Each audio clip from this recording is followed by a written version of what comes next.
When Moshe Rabbeinu was instructed in his forthcoming Seder of Bamidbar to take the census of the male members of Klal Yisrael, he's instructed to take that census from the age of 20 and above, as they will qualify for entry into the army of the nation of Israel. But there is one particular tribe that's excluded from this accounting, and that's the tribe of the Shevet of Levi, where Moshe Rabbeinu is instructed by Kodesh Baruch Hu, B'kodesh b'nei Levi levesav asam mishpachasam, take their counting in accordance with the homes of their forebears. Kol zachar mi ben chodesh v'mala tifkedem. They should be counted, each and every male child, not from the age of 20, but rather from the age of a month, 30 days and forward.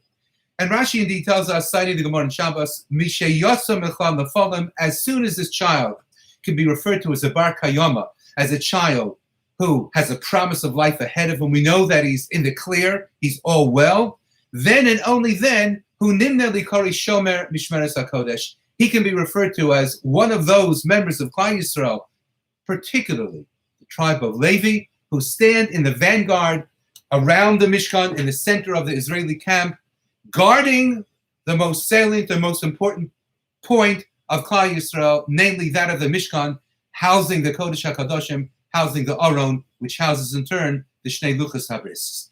As for Schwab, we can understand how a young man of 20 is ready to stand in the army of the nation of Israel.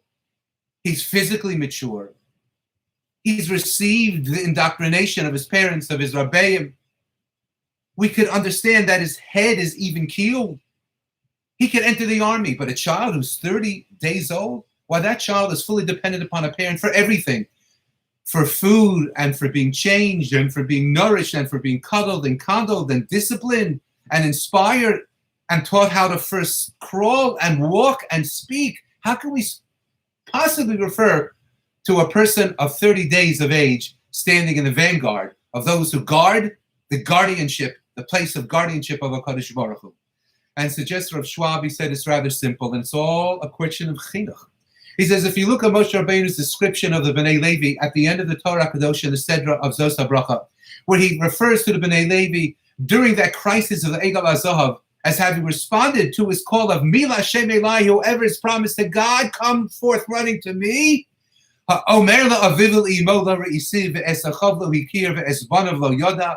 was only the Bnei Levi who were willing to take up arms, if need be, against their own grandfathers, their own brothers, their own grandsons, and take the sword to them, as it were, with proper edus and hasra'ah, if they had indeed had engaged in the creation of the golden calf. When the grandfather was the maternal grandfather, not a Ben Levi, and when the brother is the half-brother from the common mother, not a Ben Levi, and when the grandson is through the daughter who marries a Yisrael. But those people were ready to do that and to effectively kill their own flesh and blood. Those weren't achzarim, those weren't people of cruelty, those weren't unloving people, but rather those people received the chinuch, suggests Rav Schwab, from a parent who instructed to the child, I love you more than life itself. But there's one thing in life itself that's even greater than our relationship. And that's my relationship, as God willing, your relationship shall be no less with HaKadosh Baruch Hu himself. We answer with a higher calling. And when that calling is sounded, then my love for him trumps and takes precedence even over the love for you. And when the child understands that his father loves him without end, but the love that he has for God is such that it is supreme in nature, then that child, when he grows up, will want to stand on the same front lines as did and as does his father.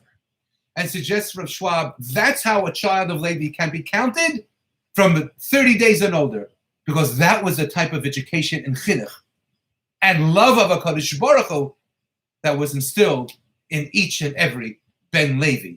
Mishloshim yom michodesh v'mala. And I saw an article this morning that speaks about the real Naturi Karte of Yerushalayim Yer HaKodesh, referring to the religious soldiers in the border police who live in the neighborhoods that we would refer to commonly as being Haredi in nature. And at times, they indeed receive the scourge of their fellow neighbors who look at them and say, what are you dressed up as? You're wearing a uniform? with a yarmulke, of course, on your head. What's going on? And they stand proudly, proclaiming to all that they are in the guardianship of Yerushalayim Ir HaKodesh. They are the real Neturei Karta. They are the ones who receive the snide comments at times, at night, when they're wearing the same garb as everyone else, but need to explain to others that Yerushalayim is the heart of the Jewish people, and Yerushalayim is the pulse of the Jewish nation, and Yerushalayim is the nexus of our relationship with HaKadosh Baruch Hu. And when Yerushalayim is strong, then we are strong. And when we are strong with Yerushalayim, we are one with HaKadosh Baruch Hu.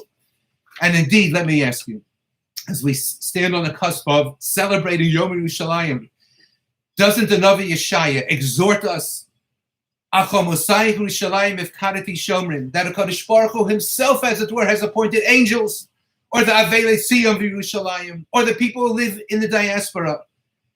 And those Shomrim, those guardians who guard the walls of Jerusalem, Kol Hayom Uchol Halayla Tomid Lo Yechashu, they stand guard 24/7. They don't stand guard during the day and sleep at night. They don't stand guard at night and sleep during the day. They stand guard 24/7. Lo Yechashu, without silence. Hamazkirim Es Adonai, reminding HaKadosh Baruch Hu, Adami Lachem, that the Almighty should not remain silent. And indeed, says the Radak, Lo yihi lachem dami yishasika, let there be never a silence that we should find on our lips or in our minds or in our souls. V'ispalu lefana, but rather we should be davening before Kodesh Tamid always. V'shifku lefana levavchem, always pouring forth our hearts.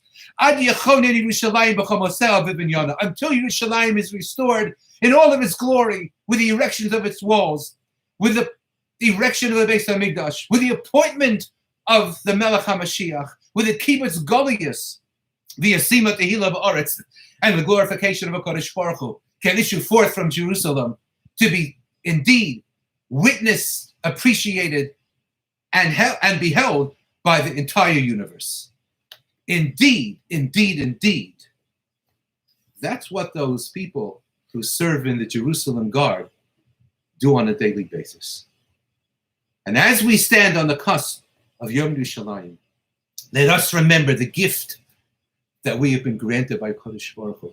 And whether it's in our tefillos of Hallel, or in those who do not recite Hallel, at least in Shema Koleinu, that we thank Hashem Yisbarach for what our grandparents were denied, and what some of our parents were denied, but what we have been presented with, appreciating it, standing in appreciation to HaKadosh Baruch Hu for what he has given to us.